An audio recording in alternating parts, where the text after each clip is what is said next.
Hello, how are you? Are you doing okay? Very good. Here we are again ค่ะในชั้นเรียน 510-202 Communicative English อันมีการจนาสุทธิตเมื่อครั้งที่แล้วเราพูดถึง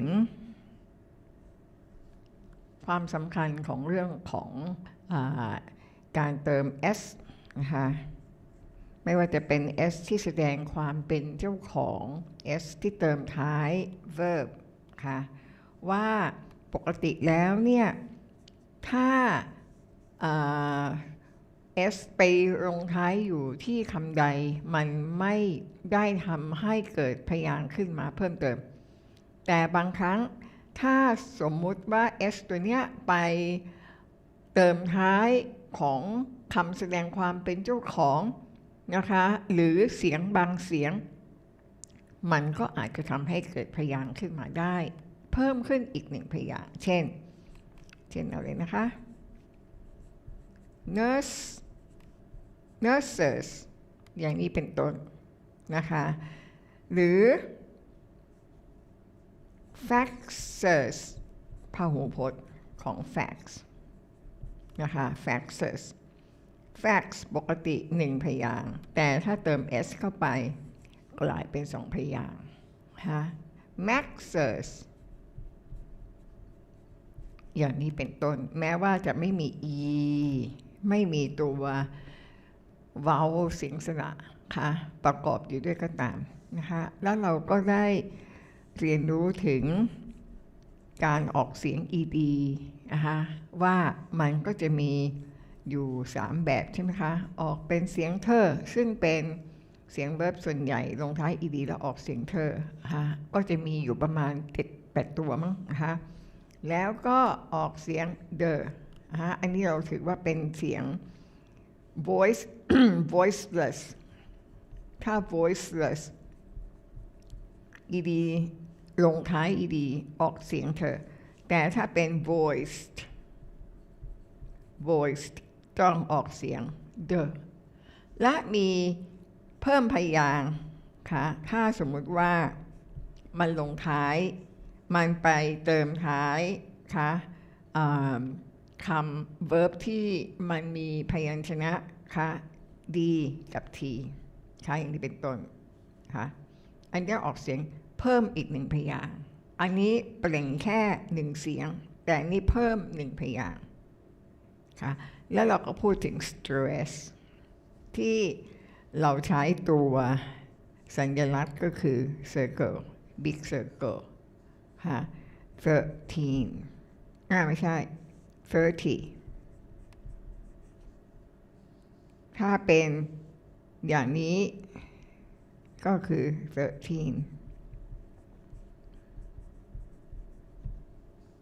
โอเคนะคะ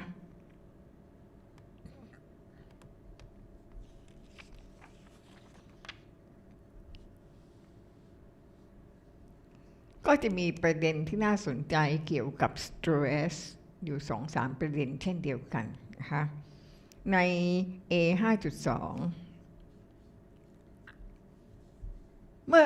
ครั้งที่แล้วเราพูดถึง word stress ทีนี้ถ้าผูกเอาคำต่างๆมารวมกันเป็นประโยคผูกเป็นประโยคนะคะมันก็ต้องมี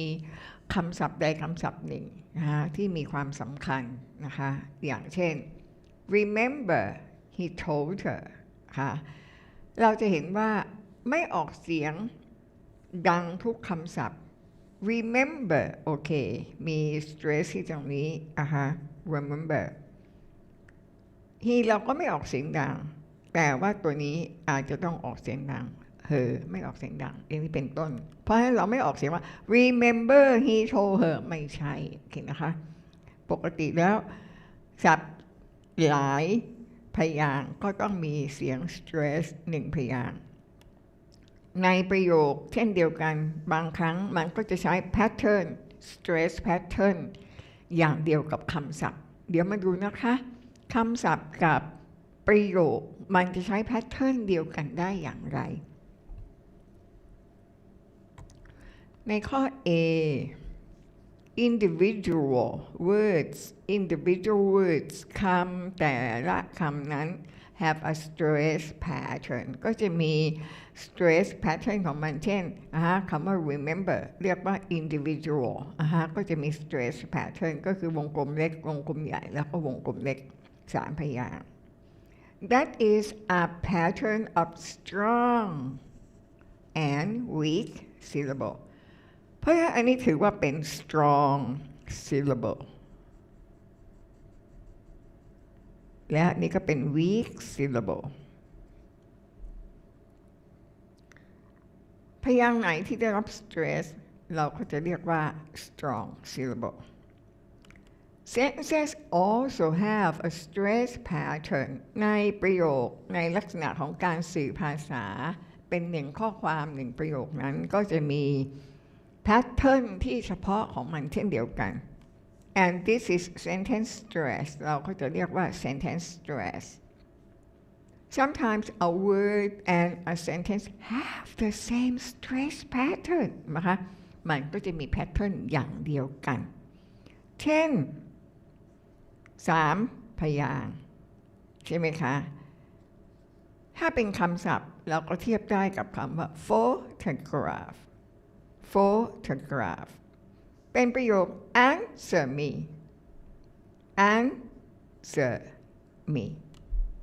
นะคะมีแพทเทิร์นเดียวกัน Canada doesn't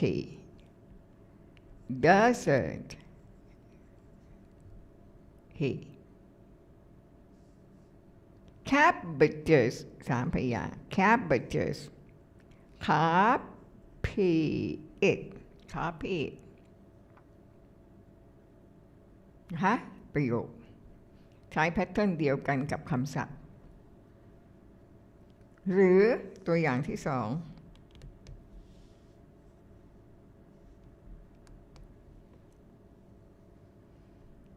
2September ในประโยค excuse me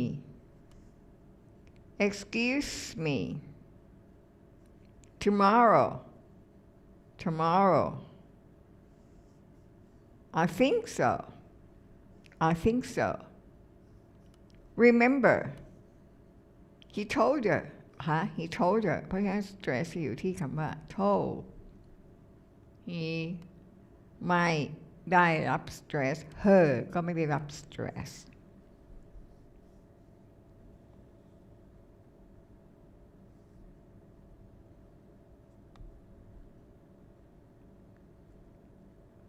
แพทเทิร์นแบบที่3 afternoon do you smoke Japanese one of these เป็นคำถามที่เป็นภาษาพูดนะคะ Portuguese he's arrived เข้ามาถึงแล้ว he has arrivedอันนี้เป็น2พยางค์ arrive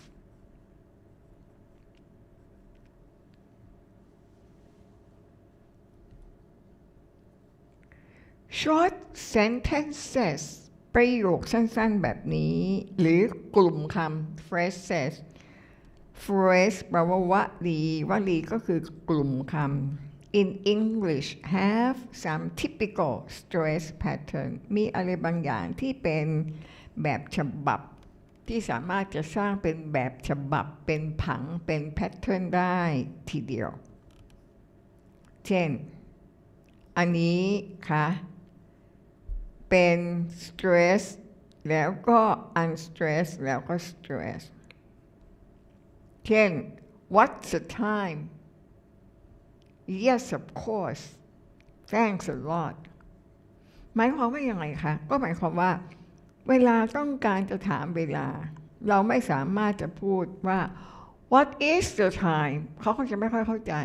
แต่ถ้าเราใช้ pattern stress แบบมี what's the time เขาก็จะเข้าใจและบอกเวลาเราได้โอเคไหมคะก็แสดงว่า pattern เหล่านี้มันมีลักษณะ fixed fix ก็คือว่าถ้าเราต้องการจะสื่อความหมายเกี่ยวกับเวลาเราจะต้องใช้ stress pattern ประมาณนี้ yes of course yes of course ตัวนี้แทบจะไม่ได้ยิน thanks a lot ค่ะเราได้ยินคำว่า thanks กับ lot นี่มันเบาๆ thanks a lot เพราะว่ามันไม่ได้ stress เสียงดังหรืออีกแบบหนึ่งค่ะ4พยางค์ใน1ประโยค see you later later มี2พยางค์ต้อง stress พยางค์แรก see you later pleased to meet you can't you hear me can't you hear me can't you hear me หรือแพทเทิร์นนี้ค่ะ a piece of cakeตัวนี้แทบจะไม่ได้ยินกลายเป็นa piece of cake a piece of cake a piece of cake the shop is closed it's time to go หรือแพทเทิร์นนี้ what do you do what do you do where do you live give me a call yeah are you coming are you coming coming do you like it like it is he happy อย่างนี้เป็นต้นเห็นไหมคะอันนี้เป็นสิ่งสำคัญแปลว่าเมื่อไหร่ก็ตามที่เราจะต้องการสื่อสารข้อความเหล่านี้เราก็จะต้องเปล่งเสียงตามแพทเทิร์นของข้อความต่างๆเหล่านั้นนะคะก็แปลว่าเราไม่ควรที่จะไป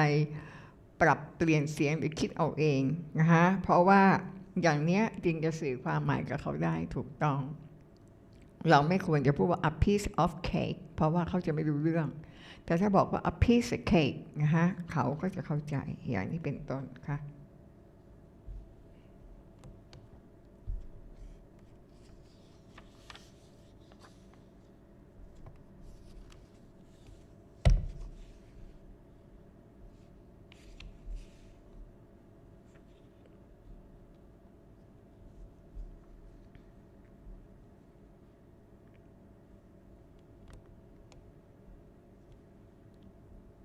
ข้อ C there is normally a space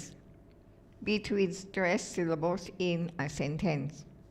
นะปกติแล้วมันก็จะมีเหมือนที่ว่างเหมือนกับจะไม่ได้ยิน space ก็คือที่ว่างนะคะระหว่างstress syllable พยางค์ที่ได้รับการ stress ในประโยคค่ะUnstressed syllables can be put in that space เพราะฉะนั้นไอ้ช่องว่างที่ว่าเนี่ยมันจะเป็นช่องว่างของพยางค์ของคำหรือพยางค์ที่ไม่ออกเสียงในประโยคนั่นเอง The space stays more or less the same length whether one or more unstressed syllables are pushed into it นะคะก็แปลว่าไอ้เจ้า space ตรงนั้นหรือ unstressed syllable ตรงนั้นเนี่ยอาจจะ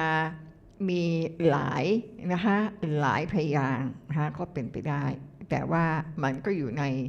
ช่วงหรือในช่องว่างระหว่างเสียงที่มันได้รับ stress กับเสียงที่พยางค์ที่มันไม่ได้รับ stress นั่นเองค่ะ So for example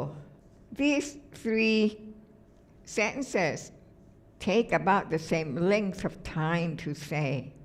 นะคะเช่นในแพทเทิร์นแบบนี้ที่มัน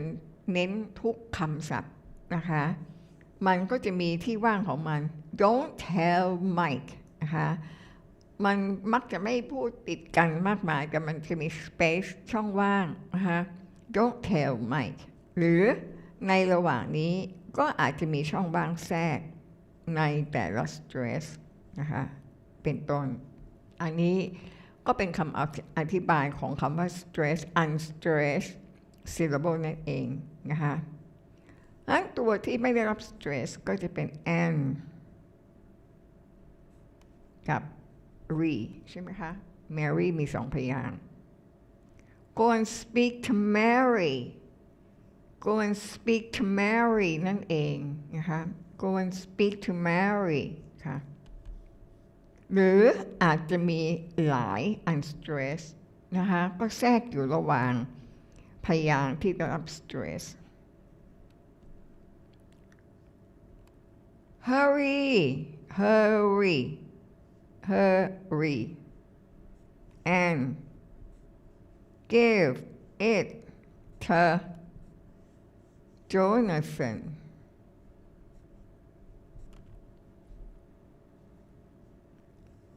hurry and give it to Jonathan hurry and give it to Jonathan แบบนี้เป็นต้นค่ะเพราะฉะนั้นเนี่ยไม่ต้องไปสงสัยว่าเอ๊ะเขาพูดอะไรอึกๆอักๆตรงนั้นเพราะว่ามันเป็น unstressed เขาก็ไม่เปล่งเสียงออกมาแล้วเราก็จับประเด็นเฉพาะที่มันเป็นเสียง stress เราก็อาจจะเข้าใจว่าเขาพูดอะไรได้ในระดับหนึ่ง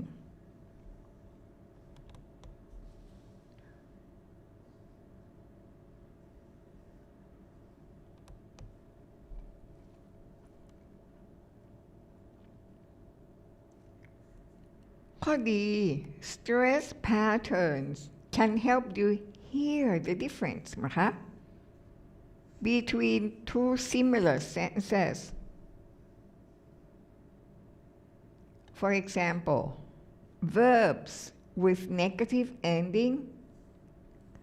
verb ที่ลงท้ายเป็นปฏิเสธตัวย่อ are always stress มักจะต้อง stress นะคะ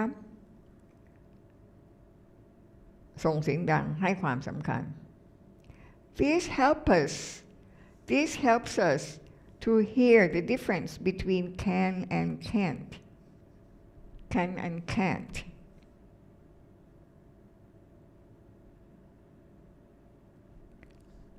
เพราะว่ามันมี stress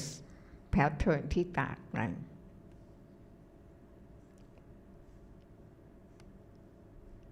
He can talk. He can talk. He can't talk. He can talk. He can swim. He can fly. He can't talk. He can't swim. He can't fly. มันก็จะเป็นแบบนี้ can't can he can talk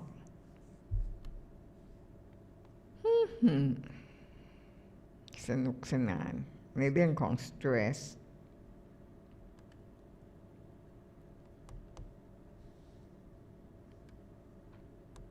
ลองมาดูสิมันคืออะไรใน exercises ตรงนี้ Write these sentences in the correct column ไม่ยาก 4 syllables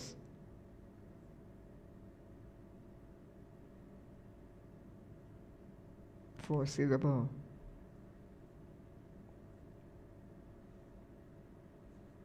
3 Give me a call ได้ละ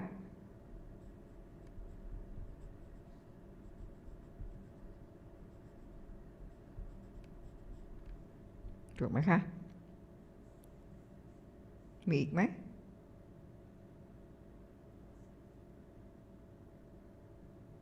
4 พยางค์ What's the time What's อันนี้มันเท่าไหร่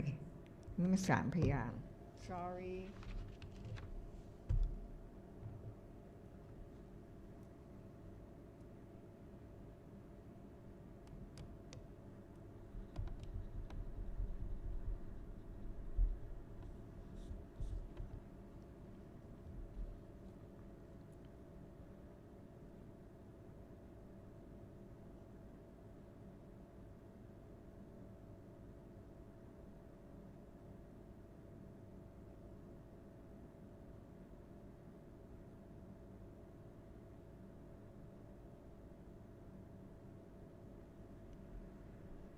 What's the time ต้องอยู่ตรงนี้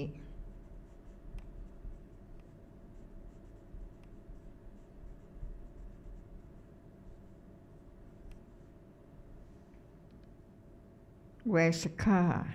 นะ แพทเทิร์นเดียวกัน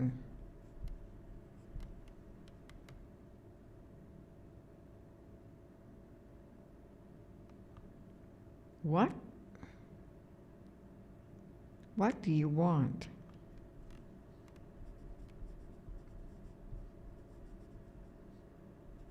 What do you want?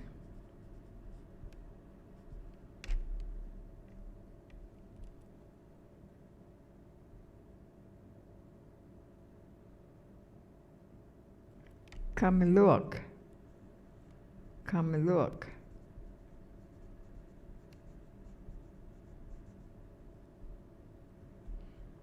Okay. Come and look. What do you want? What do you want? อันนี้มันเท่าไหร่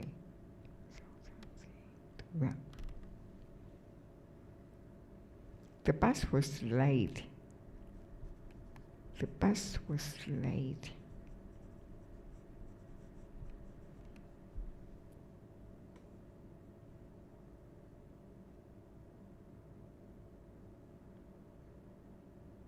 The water's cold.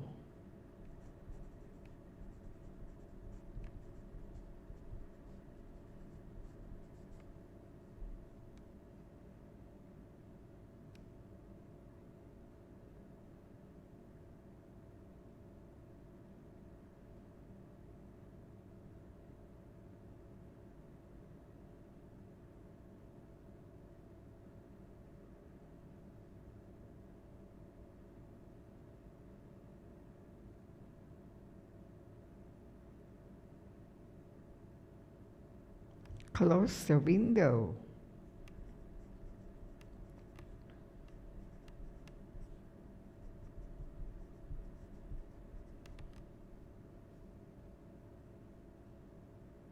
Nice to see you.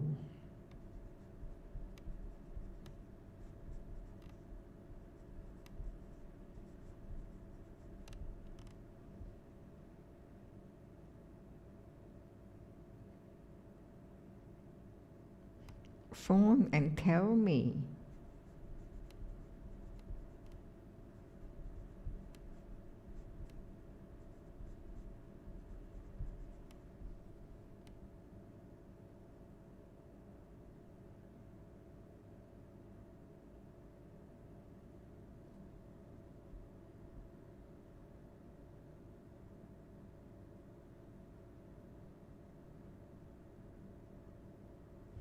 What did she say?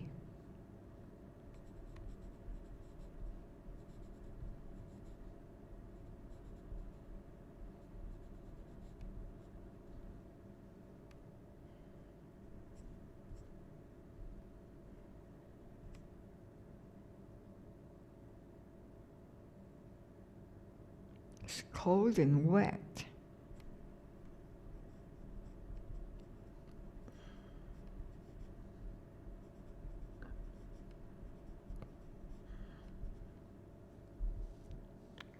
Okay, great job ประมาณนี้ค่ะ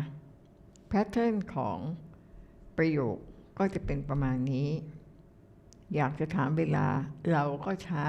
Pattern stress เสียงแบบนี้ What's the time? Close the window. Give me a call. What do you want? What did she say? Bus was late. The water's cold. It's cold and wet. Where's the car?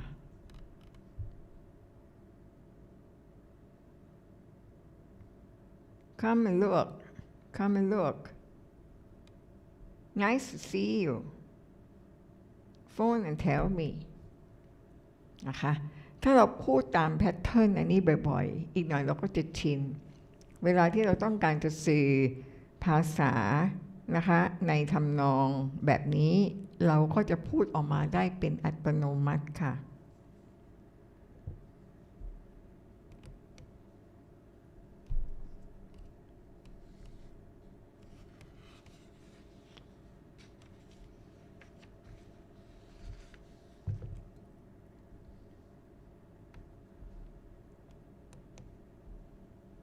มีข้อมูลชิ้นนี้ที่น่าสนใจ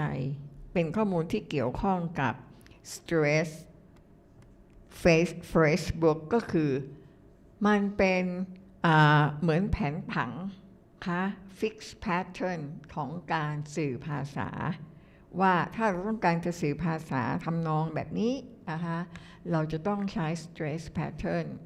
อะไรแบบไหนบ้างเราจึงจะสื่อภาษากับเขาได้ถูกต้องYou will speak more fluently if you say some very common expressions.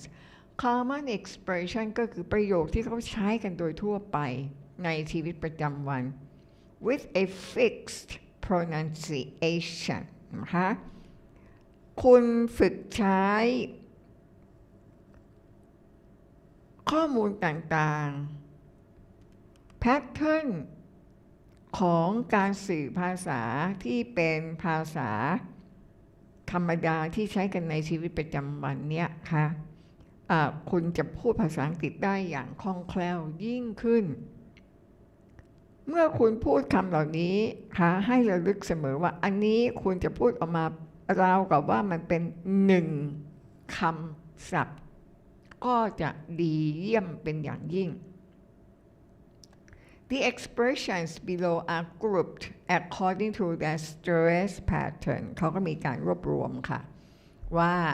ประโยคต่างๆที่เอาไว้ใช้สื่อสารทำนองอย่างเงี้ยมันจะมี stress pattern แบบไหนคะอย่างเช่นแบบแรก4พยางค์ How much is it? How far is it? What time is it? What day was it?แพทเทิร์น5พยางค์ไม่ออกเสียงดัง2พยางค์แรก Would you like a drink? Would you like a drink? You want to come? You want to come? Is it time to go? Is it time to go? Is it far from home? Is it far from home? ต้องโหมมันเป็นประโยคคำถาม Is it far from home? Is it far from home? ค่ะ4พยางค์ค่ะ Pleased to meet you. Pleased to meet you 1คำศัพท์เลยค่ะออกเสียงติดกัน Pleased to meet you. Where's the station? Where's the station? See you later. See you later. Just a moment.Just a moment กลุ่มถัดมาค่ะ4พยางค์ The shop was closed. The shop was closed. It's time to go. I spoke to John. A cup of tea. A piece of cake.4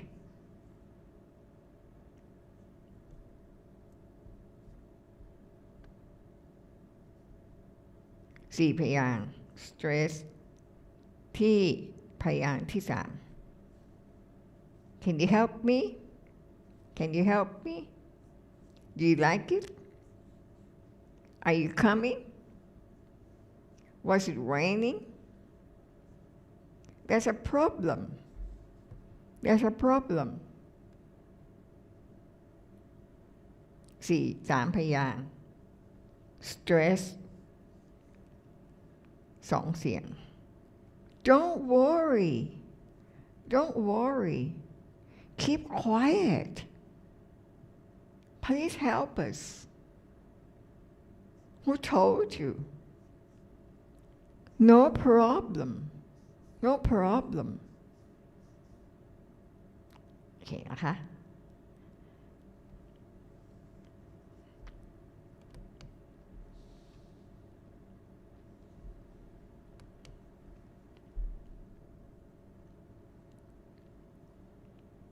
3 พยางค์ What's your name What's your name What's the time Thanks a lot Close the door Yes of course Come and see Don't forget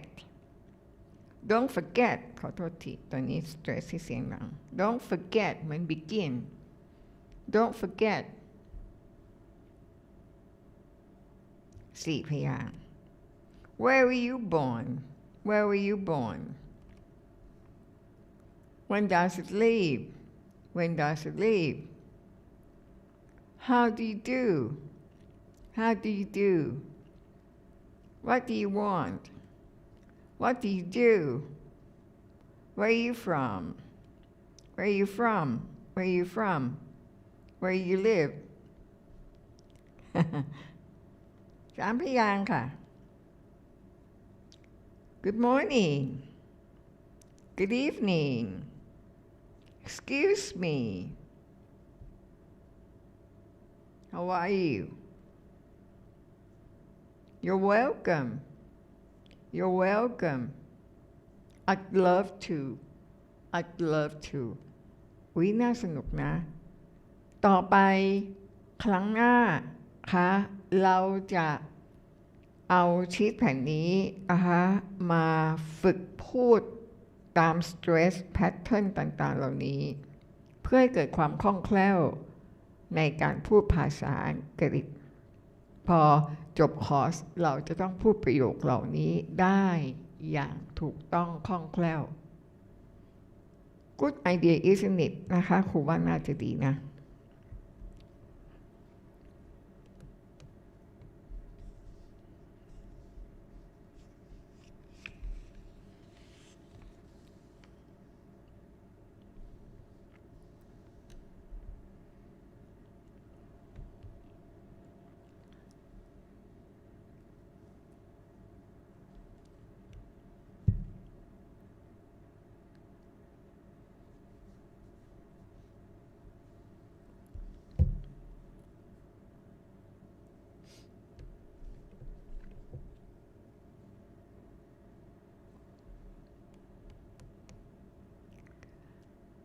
โอเคเรายังอยู่ในเรื่องที่เกี่ยวกับ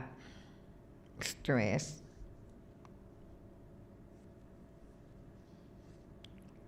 A5.4 เป็นเรื่องของการ joining word การรวมคำนะคะการรวมคำนี่ก็เป็นลักษณะที่สำคัญในภาษาอังกฤษเหมือนกันที่ใช้ในการสื่อภาษาสื่อความหมายกันเราจะเห็นนะคะมีข้อมูล2ชุดนะคะที่เป็นไททลของเรา Pet Center Pet Center เสียงเหมือนกันไหมกับ PETCENTR Pet Center เสียงเดียวกันเป๊ะแต่ความหมายต่างกัน In speech ในการพูด Words are not separated อันนี้เราต้องตระหนักว่าเวลาพูดเนี่ยเราจะไม่พูดเป็นคำถ้าสมมุติว่าเป็นปกติวิสัยของคนที่จะพูดภาษานะคะเราไม่บอกว่าฉันกินข้าวแล้วเราจะไม่พูดแบบนี้อันนั้นมันเป็นโรบอทไหมปกติเราก็บอกกินข้าวแล้วฉันกินข้าวแล้วพูดติดกัน They join together คำต่างๆที่เราเอามาสื่อความหมายมันจะมีการโยงรวมเป็นหนึ่งเดียวกัน Sometimes it is difficult to know บางครั้งมันก็เป็นเรื่องที่จะเข้าใจยากว่า where one word finishes ข้อความนั้นมันจบลงตรงไหน and the next word begins แล้วก็เริ่มต้นตรงไหนเพราะว่ามันพูดติดกันไปหมดเลยยกตัวอย่างคำว่า pet center PETS pets สัตว์เลี้ยงหลายตัว enter เข้ามาเป็น verb sounds the same as pet ตัวเดียวแล้วก็ center ศูนย์รวมสัตว์เลี้ยง because the consonant s เสียง s เสียงพยัญชนะ s could be at the end of the first word เสียงนี้สามารถจะอยู่ที่ท้ายของคำศัพท์ตัวแรก or at the start of the second word หรือว่ามาอยู่ที่อันดับแรกของคำศัพท์ตัวที่สอง The phrases on the left A sound the same as the phrases on the right B เดี๋ยวครูลองออกเสียงเช่นตัวอย่าง pet center ออกเสียงเป็นประหนึ่งเป็นหนึ่งคำศัพท์ pet center บางทีก็อาจจะฟังยากว่าเขาพูดว่า pet center มีสัตว์เลี้ยงเข้ามาหรือว่าพูดถึงศูนย์เลี้ยงสัตว์เลี้ยง ice cream เป็นของหวานชนิดหนึ่งใช่ไหมคะหรือ ice cream ที่แปลว่าฉันกรีดร้อง ice cream call Danny ตัวนี้เสียง the ก็ต้องเอามาโยงกับ Annie ชื่อคนเวลาเขาพูดว่า call Danny เราอาจจะเข้าใจว่าเขาพูดว่า call Danny ซึ่งเป็นชื่อคนผู้ชายAnnie เป็นผู้หญิงแต่ว่าเป็นเรื่องที่เกิดขึ้นแล้วในอดีต call Danny Mr. Night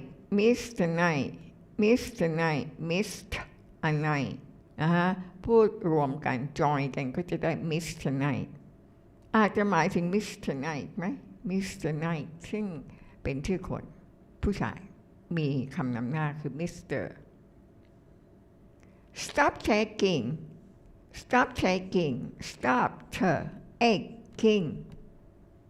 เมื่อมันจอยกันมันก็จะมีเสียงเหมือนกับคำว่า stop taking คือ stop taking ตัวนี้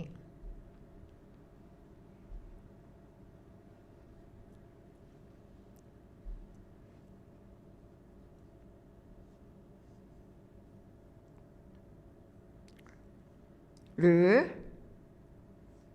no name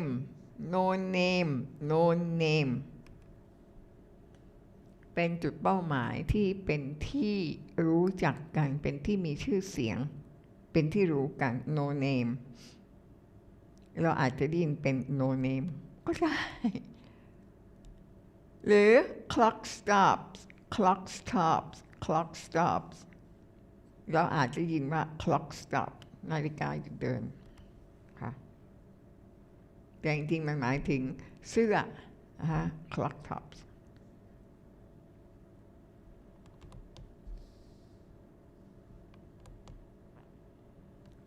ให้ตั้งข้อสังเกตว่า the spelling may be different in the two phrases which sound the same ให้ตั้งข้อสังเกตว่าเสียงสองเสียงที่เหมือนกันอาจจะสะกดด้วยคำศัพท์ที่แตกต่างกันเช่นเสียง s อาจจะสะกดด้วย s ในคำว่า pets แต่เสียง s ในคำว่า center สะกดด้วย c The consonant sound t is spelled d at the end of stopped ค่ะ stopped but t in taking อย่างนี้เป็นต้นนะคะก็แปลว่าเสียง t เหมือนกันแต่ว่าสะกดด้วย d dog e ไม่ออกเสียงจำได้ไหมคะแต่ว่าเสียง t เหมือนกันสะกดด้วย t ในคำว่า taking อันนี้ก็หมายถึงข้อสังเกตในเรื่องของการเขียนมีที่สังเกตอีกที่หนึ่งเสียง her ที่เกิดจากตัวอักษร h is often dropped แปลว่าไม่ปรากฏไม่มี from the beginning of pronouns ถ้าเป็นตำแหน่งนะคะเริ่มต้นของคำสรรพนามเช่นสรรพนาม him สะกดด้วย h เสียง h ทีนี้เสียงนี้ค่ะมักจะไม่ออกเสียงเพราะฉะนั้นพูดคำว่า thank ค่ะเอาตัวเสียงเธอมาจอยกับ im เราอาจจะยินว่า thank him นะคะเหมือนกับตัวนี้อันนี้ถ้าเราเข้าใจนะคะเวลาที่เราไปฟังเราก็จะไม่งงหรืองงน้อยลงถ้าเรามีประสบการณ์ในการฟังมากๆเราก็จะไม่งงมั้งข้อมีบ่อยค่ะประเด็นนี้สำคัญมากเกี่ยวข้องกับการฟังโดยปกติแล้วเราจะเข้าใจโดยสังเกตจากบริบทคำว่าบริบทก็คือข้อความที่อยู่ล้อมรอบสิ่งที่เราไม่รู้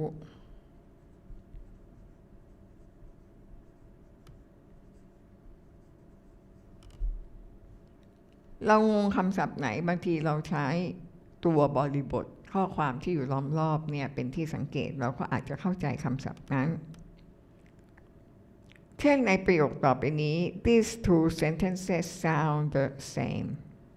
but we know the first one is wrong because it has no sense นะคะในบริบท it's no good จะบอกว่าเป็น snow เนี่ยก็ไม่น่าจะใช่นะคะเพราะว่าบริบทมันไม่ถูกต้อง it's no good อะไรก็ไม่รู้ค่ะสื่อภาษาไม่ได้เพราะฉะนั้นมันจะต้องหมายความถึงข้อความนี้ it's no good เสียงเดียวกันเลย it's no good it's no good it's no good ใช้บริบทเป็นตัวช่วยในการทำความเข้าใจ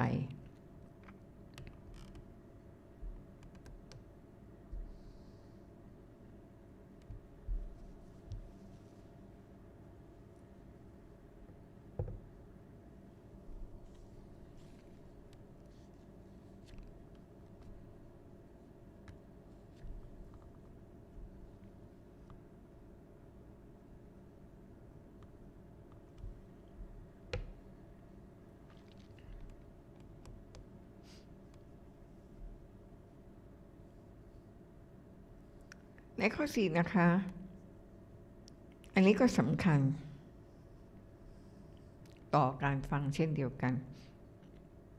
influence speech ในการฟังภาษาพูดที่เขาพูดอย่างรวดเร็วคล่องแคล่วนั้นน่ะ people join words together เป็นเพราะว่าเขาเอาคำต่างๆมาควบรวมลิงก์โยงกันWhen one word ends with a consonant วิธีการรวมของเขาก็คือคำศัพท์ตัวใดที่ลงท้ายด้วยพยัญชนะ and the next word แล้วคำศัพท์ถัดมา begins with a vowel เขาก็เอามารวมกัน Imagine that the consonant is at the beginning of the next word ค่ะนั่นก็แปลว่าเหมือนกับเราตั้งจินตนาการว่าไอ้เจ้า consonant เนี่ยมันเป็นเสียงของศัพท์ตัวถัดไปที่ขึ้นต้นด้วยเสียงสระนั่นเองยกตัวอย่าง Say the first line of the chant below as if the words were divided like this go to per t ค่ะมันคืออะไรมาดูสิ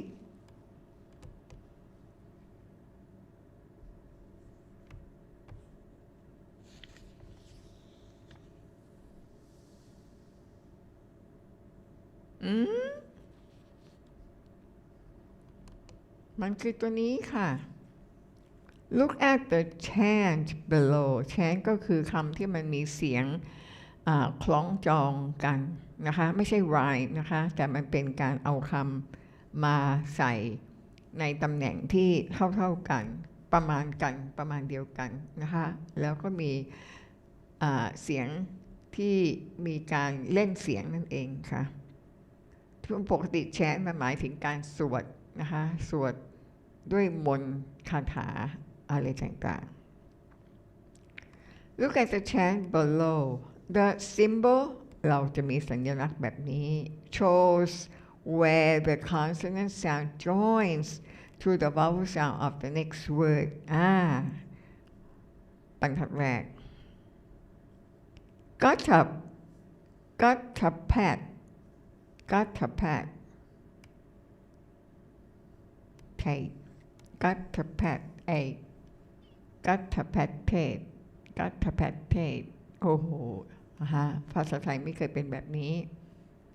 got to pat tape got to pat tape ค่ะ got to pat tape got on the bus got on the bus got to pat tape got on the bus went into worked until 2 อันนี้เสียงเธอ worked until 2 went out for lunch worked until 2 back on the bus switched on the box slept in a chair box ก็คือทีวีนั่นเองนะคะ television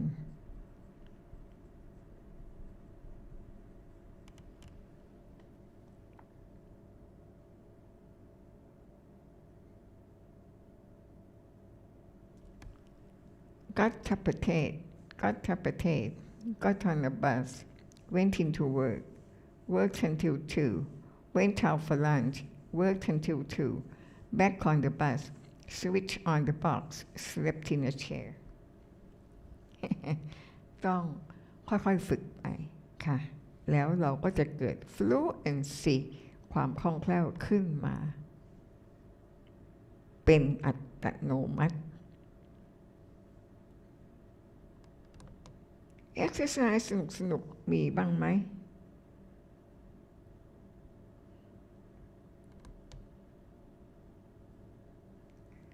Think of a computer which people speak into and it writes what they say. This computer wrote the sentences below incorrectly. ไม่ถูก Underline and correct the phrases that are wrong using the phrases given อันนี้ก็เป็นกลุ่มคำที่เขาให้มาเอาไว้แก้ไขนะคะข้อความที่คอมพิวเตอร์เขียนมาให้เราถึง7 ข้อความตัวอย่าง It's no good I can't fix it no good ตรงนี้เป็นข้อความที่ต้องแก้ไขเป็น apostrophe no good มีอะไรบ้างมี phone drawer joined us felt rain no news is stopped using ship stayed heard you lie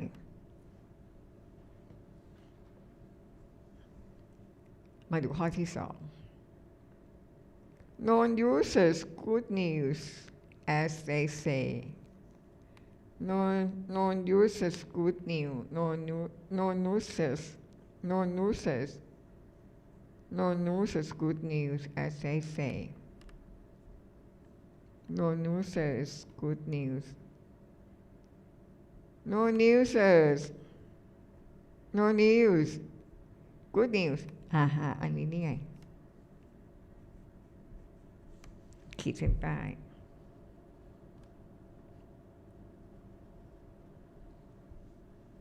no news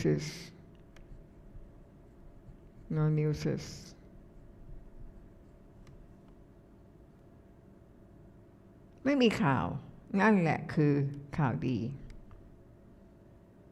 Have you phoned your parents this week? Your parents. Have you phoned your parents? Phone your.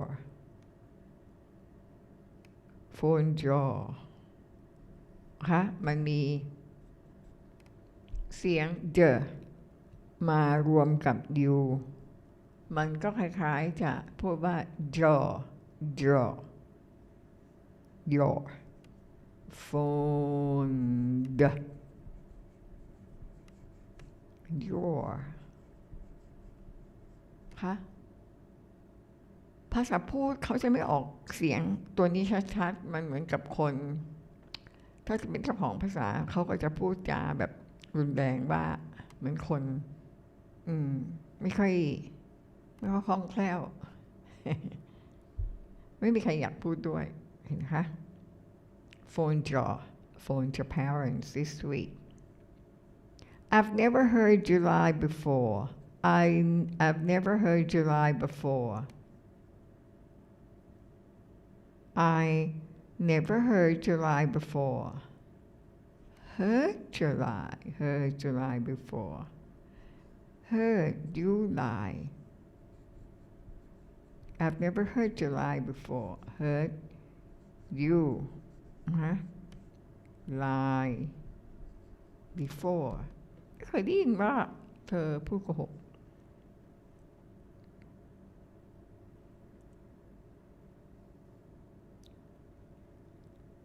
I think I felt rain. Let's go inside. I think I felt rain. I felt train. I felt train.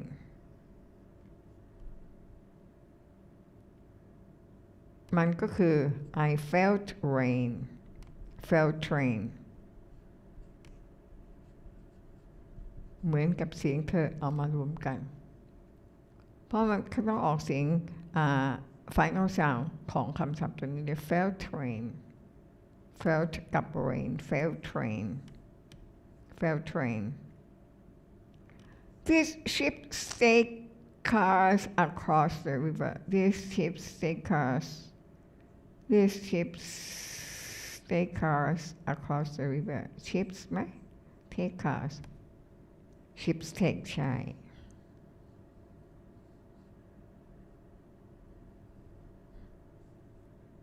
เป็น ships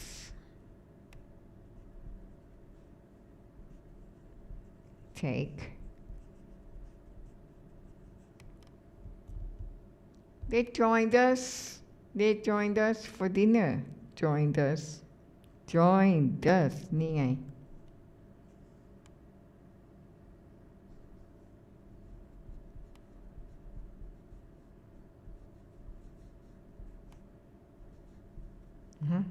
joined us. We stopped choosing the typewriter when we got the computer.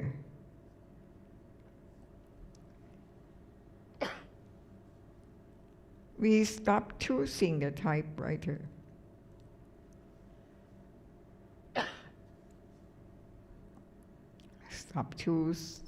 Stop using.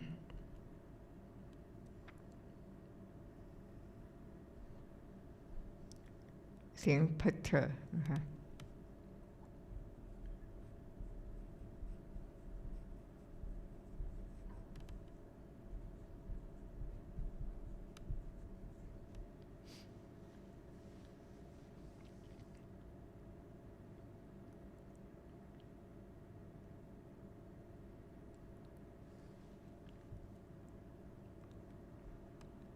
แบบฝึกหัดที่สนุกอีกข้อหนึ่งก็คือ number 2 So where you can join a word ending with a consonant sound to a word starting with a vowel sound using this symbol there are 8 in total ก็จะมีประมาณ 8 There was a man called Great who tried to break open and neck. He kicked it around, but fell on the ground and found that he broken a leg. 1, 2, 3, 4, 5, 6, 7, 8 ประมาณนี้ลองอ่านดูสิคะ There was an old man called Greg who tried to break open an egg. He kicked it around, but fell on the ground and found that he'd broken the leg. โอเคนะคะแบบฝึกหัดนี้ก็สนุกใช้ได้ครูชอบ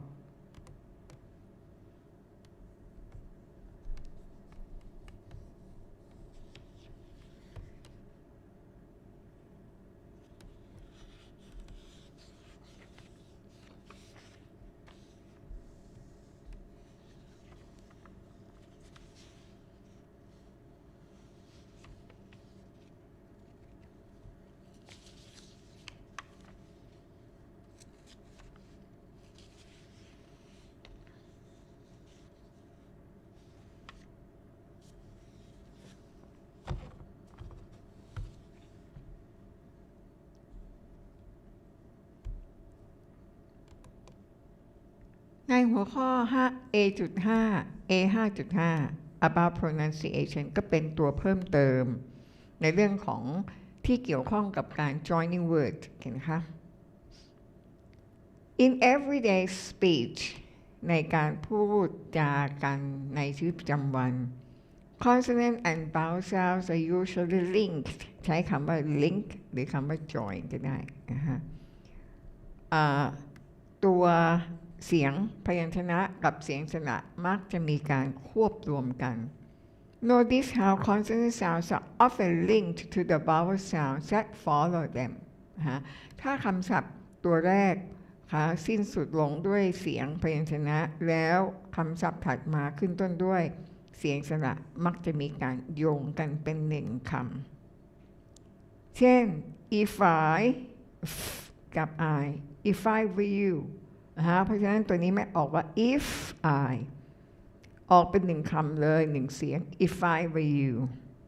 a good idea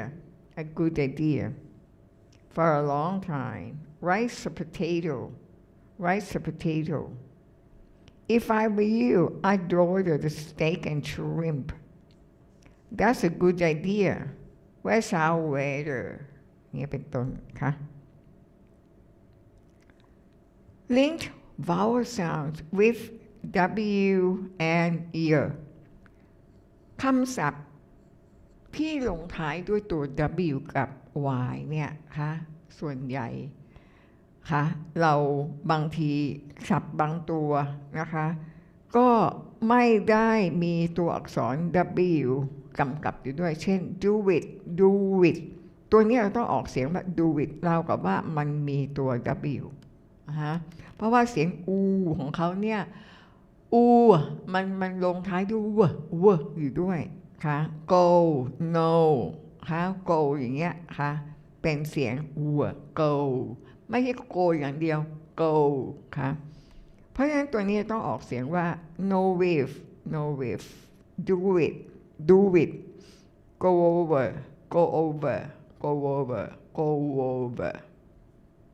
How exactly อูเหมือนกัน to อูมันจะมีเสียงเวอร์ปิดท้ายค่ะมันเหมือนกับมีสองเสียงค่ะ toค่ะ no one who is หรือเสียงเยอะค่ะตัวนี้จะไม่พูดว่า say anything ไม่ใช่ค่ะเขาจะพูดติดกันว่าเป็น say anything นะคะเราก็ว่าจะพูดว่า say anything เพราะว่า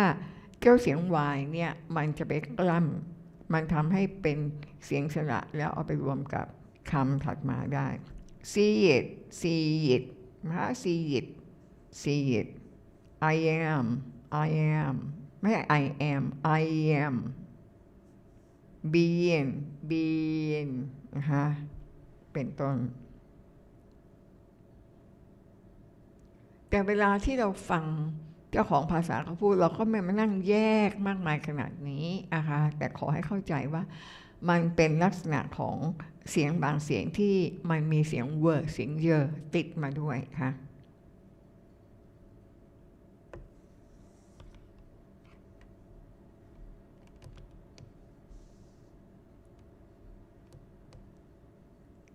this group of the unreleased final consonant sound แปลว่าถ้าเราเจอเสียงเหล่านี้ท้ายคำศัพท์ไม่ต้องออกมันเป็น unreleased final consonant sound ค่ะ are not fully pronounced before other consonant sound ถ้ามันตามด้วยคำอีกคำหนึ่งที่เป็น consonant sound เหมือนกันเช่น b ขึ้นคำถัดมาขึ้นต้นด้วย g ซึ่งเป็นเสียง consonant sound เราไม่ต้องไปออกเสียงว่า film club group discussions ไม่ต้องค่ะตัวเนี้ยแทบจะไม่ต้องปล่อยเสียงออกมาเลยเราก็จะออกเสียงว่า film club group discussions film club group discussions travel blog writing academic listening นะ create flashcard เราไม่ต้องออกเสียง create flashcard ไม่ต้องนะคะเพราะว่าคำถัดมามันเป็นคำที่ขึ้นต้นด้วยเสียงพยัญชนะ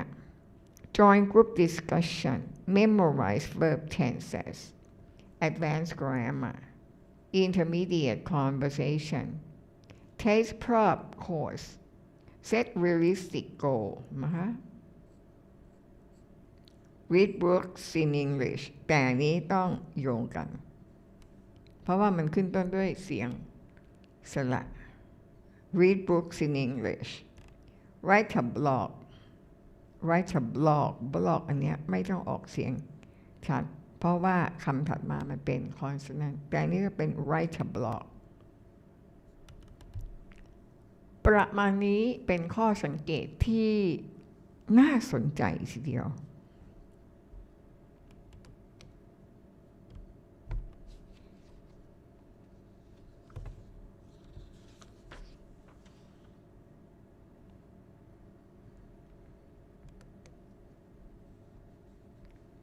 A5.6 เป็นเรื่องเกี่ยวกับการออกเสียงเหมือนกันออกเสียงคำสั้นๆเช่น a of or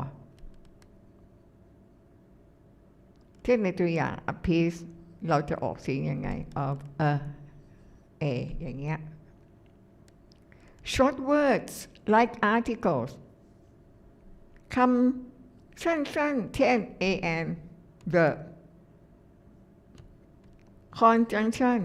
ค่ะ and ตัวนี้คือ and นะคะครูตก and or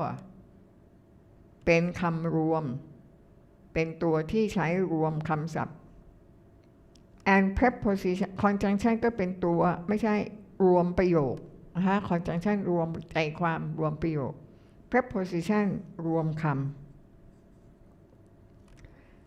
ไอ้คำเหล่านี้ article conjunction สั้นๆนะคะมันเป็นคำที่เรียกว่า unstressed ไม่ต้องออกเสียงดัง every line below has a stress pattern แบบนี้ตุงตุงตุงตุงตุงตุง they have this rhythm นะคะจะบอกว่า rhythm หรือว่าเป็นstress ก็ได้ rhythm คือจังหวะ rhythm นี่จะเกี่ยวกับ chant เวลาที่เราสวดมนต์ท่องมนต์นะคะมันก็จะมีจังหวะมี rhythm because the first and third words are all unstressed first and third มันเป็น unstressed เพราะฉะนั้นมันก็เป็น pattern เดียวกันตึงตึงตึงตึงตึงตึงตึงตึงเรียกว่าเป็น rhythm เดียวกันคำที่ unstressed ก็จะได้แก่กลุ่มคำเหล่านี้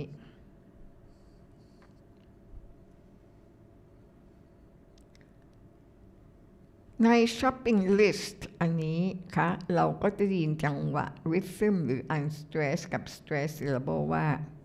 some milk and eggs some milk and eggs a tin of peas a snack for lunch some fruit and cheese, the loaf of bread, a jar of jam, some juice to drink, a piece of ham, some pears and grapes, some beans and rice, a can of beer, as cold as ice อย่างนี้เป็นต้นค่ะ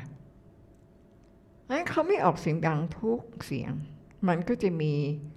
ตัวข้อสังเกตว่าถ้าเป็น article มันเป็น unstressed ค่ะ of เป็น preposition ก็เป็น unstressed เขาจึงไม่ออกเสียง a jar of jam ไม่ใช่ฮะอันนี้แทบจะไม่ได้ยินเสียงเป็นเสียงอยู่ในคอ a jar of jam นะคะเนื่องจากมันมี r ก็เลยเป็น a jar of jam a piece of ham a can of beer as cold as ice เป็นต้น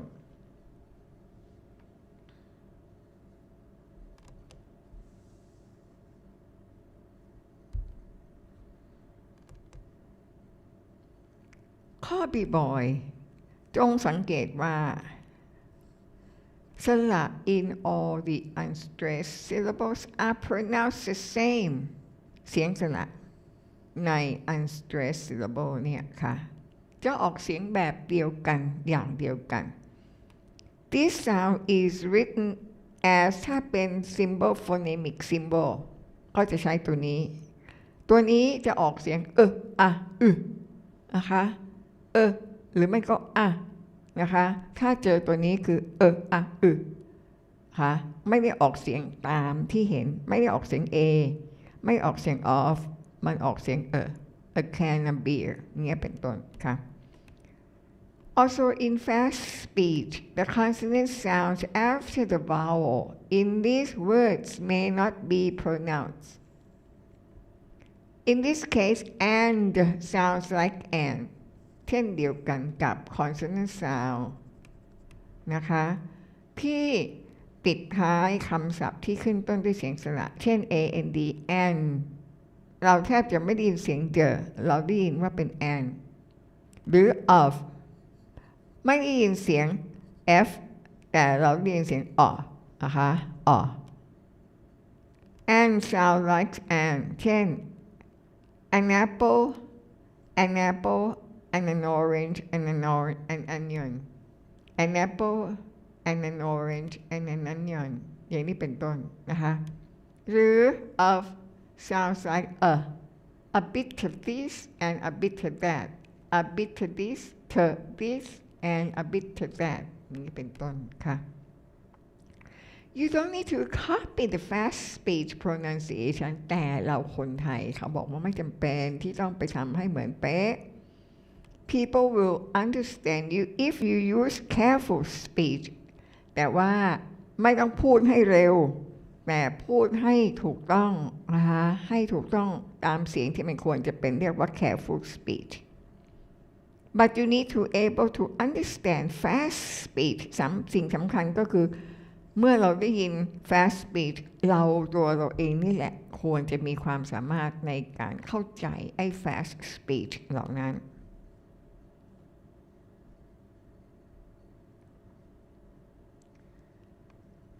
ข้อสังเกต the consonant sound in of is not dropped when the following word begins with a vowel for example some of it เพราะฉะนั้นตัวนี้เราต้องเอาเสียงเฟอร์มาลิงก์ไงมันถึงไม่สามารถจะ drop ได้ว่า some for some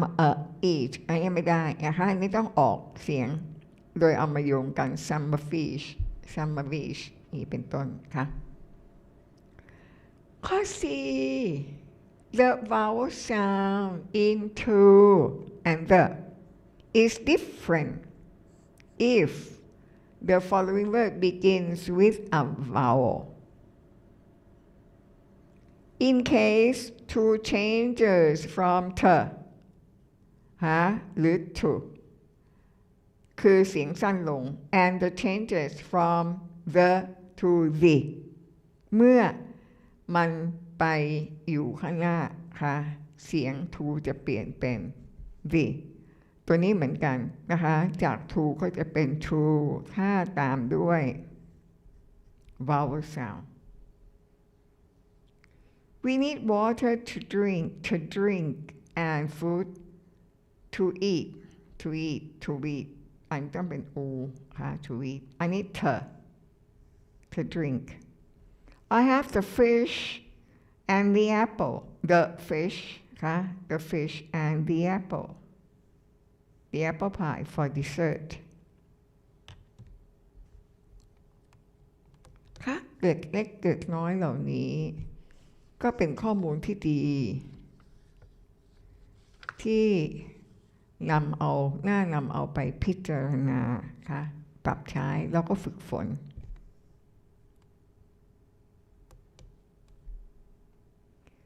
Exercise 6 เดี๋ยวครูทำให้บางข้อนะ Fill the gaps with a the นี่1 คำ อันนี้1 คู่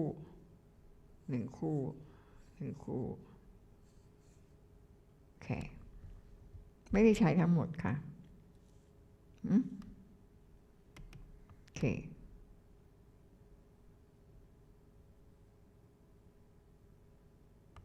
อย่างที่ข้อ 5 to cook summarize ค่ะ to cook summarize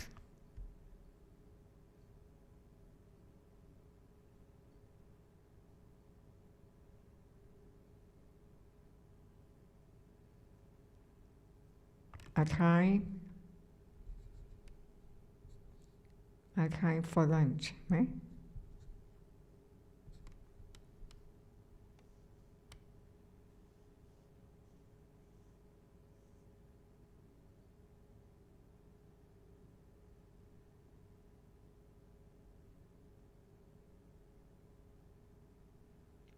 to drink and eat ไหม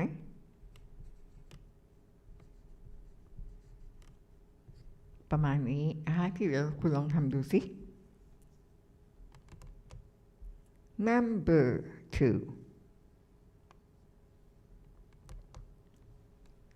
Computer อีกแล้วค่ะ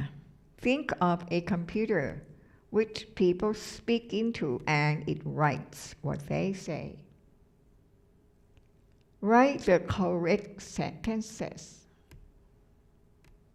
We had beans and rice We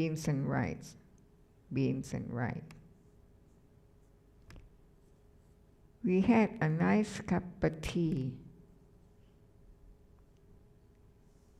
Come in and sit down Have an ice cream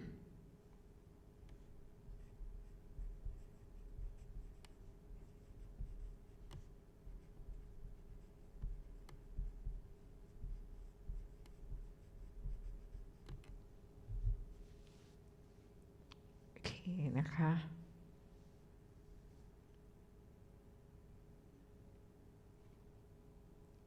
ลองทำดูก่อนนะคะ